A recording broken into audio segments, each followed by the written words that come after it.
ಅನ್ನದಾತರು ಆಶ್ರಯದಾತರು ಆದ ಕನ್ನಡ ನಾಡಿನ ಎಲ್ಲ ನನ್ನ ತಂದೆ ತಾಯಿಗಳಿಗೆ ನಿಮ್ಮ ದೊಡ್ಡಣ್ಣನ ಭಕ್ತಿಪೂರ್ವಕವಾದಂತಹ ನಮಸ್ಕಾರಗಳು.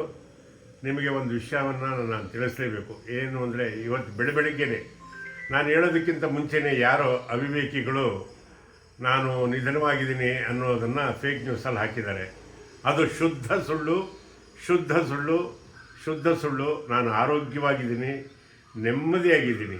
ಹಾಗಾಗಿ ಈ ವಿಷಯನ ತಮಗೆಲ್ಲ ತಿಳಿಸ್ಬೇಕು. ನನಗೆ ಬೆಳಗ್ಗೆಯಿಂದ ಮುಖ ತೊಳ್ಕೊಳ್ಳೋದಕ್ಕೂ ಬಿಡ್ತಾ ಇಲ್ಲ. ಎಲ್ಲ ನನ್ನ ಪ್ರೀತಿ ಪಾತ್ರರು, ನನ್ನ ಅಭಿಮಾನಿಗಳು, ನನ್ನ ಬಂಧು ಬಳಗದವರು, ನನ್ನ ಮಕ್ಕಳು ಮೊಮ್ಮಕ್ಕಳು ಎಲ್ಲ ಫೋನ್ ಮಾಡ್ತಾಯಿದ್ರು. ಅದಕ್ಕೋಸ್ಕರ ಈ ವಿಡಿಯೋ ಮಾಡಿ ನಿಮ್ಗೆ ಹಾಕ್ತಾಯಿದ್ದೀನಿ. ನಾನು ಆರೋಗ್ಯವಾಗಿದ್ದೀನಿ.